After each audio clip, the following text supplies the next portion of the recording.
hira nosoratany masindafetra izy ma 10 novembre ho avy zao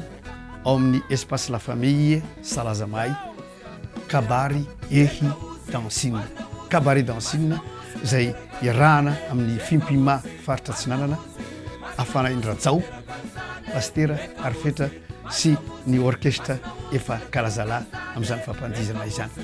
tongava maro amboariny programme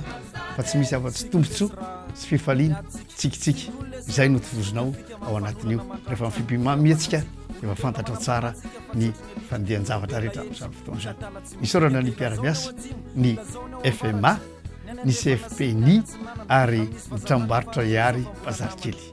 any Salazamay zany fotoanantsika espace la famille 5 novembre 2021 amin'ny 6 oral kabary ehi dansine iarahana amin'ny rajao